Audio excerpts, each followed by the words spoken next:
ରାତିରେ ଯେତେବେଳେ ଶୟନ କରିବା ପାଇଁ ଆପଣ ମାନେ ସେଜକୁ ଯିବେ, ସେଇ ସେଜରେ ବସି ଦୁଇ ହାତ ଭଗବାନଙ୍କୁ ଯୋଡ଼ିବେ ଏବଂ ଏଇ ମନ୍ତ୍ରଟି ପ୍ରତ୍ୟେକ ଦିନ ପାଠ କରିବେ।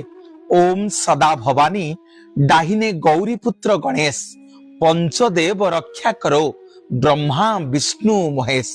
ପ୍ରତ୍ୟେକ ଦିନ କର୍ମମୟ ଜୀବନ ଭିତରେ ଦିନ ଯାକ ଆମେ ଆମର ତେଲ ଲୁଣ ସଂସାର ପାଇଁ ସମସ୍ତ କର୍ମ କରିସାରି ଯେତେବେଳେ ରାତିରେ ଶୋଇବାକୁ ଯିବା, ଭଗବାନଙ୍କୁ ପ୍ରାର୍ଥନା କରିବା ଏଇ ମନ୍ତ୍ରଟି ଓମ୍ ସଦା ଭବାନୀ, ହେ ମା ଦୁର୍ଗେ ଦୁର୍ଗତି ନାଶିନୀ କରୁଣାମୟୀ ମା ଦୁର୍ଗା, ଯାହାଙ୍କୁ ଆପଣ ମାନେ ଆରାଧ୍ୟ ଦେବୀ ରୂପରେ ଆପଣ ମାନେ ମାନନ୍ତି, ଆପଣଙ୍କ ଗ୍ରାମ ଦେବୀ ହୁଅନ୍ତୁ ଯାହାକୁ ହୁଅନ୍ତୁ, ଯୋଉ ମାଙ୍କୁ ଆପଣ ମାନନ୍ତି, ଓମ୍ ସଦା ଭବାନୀ ଡାହିନେ ଗୌରୀ ପୁତ୍ର ଗଣେଶ, ଡାହାଣ ପଟେ ସବୁବେଳେ ଆଜ୍ଞା ଗୌରୀଙ୍କର ପୁତ୍ର ଗଣେଶ ବାସ କରନ୍ତି।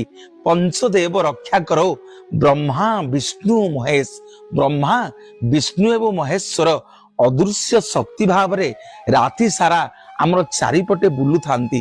ତେଣୁ ଏଇ ମନ୍ତ୍ରକୁ ଆପଣ ମାନେ ପ୍ରତ୍ୟେକ ଦିନ ଜପ କରିବେ, ଦେଖିବେ ଆପଣଙ୍କର କୌଣସି ବିଘ୍ନ ବହୁତ ସମୟ ପାଇଁ ରହିବନି, ବହୁତ ଦିନ ପାଇଁ ରହିବନି, କୌଣସି ରିଷ୍ଟ କୌଣସି ବିପଦ ଆପଣଙ୍କୁ ହଠାତ୍ ଆସିବନି। ପ୍ରତ୍ୟେକ ଦିନ ଏଇ ମନ୍ତ୍ର ଜପ କରିବେ। ଓମ୍ ସଦା ଭବାନୀ ଡାହିନେ ଗୌରୀ ପୁତ୍ର ଗଣେଶ ପଞ୍ଚଦେବ ରକ୍ଷା କର ବ୍ରହ୍ମା ବିଷ୍ଣୁ ମହେଶ।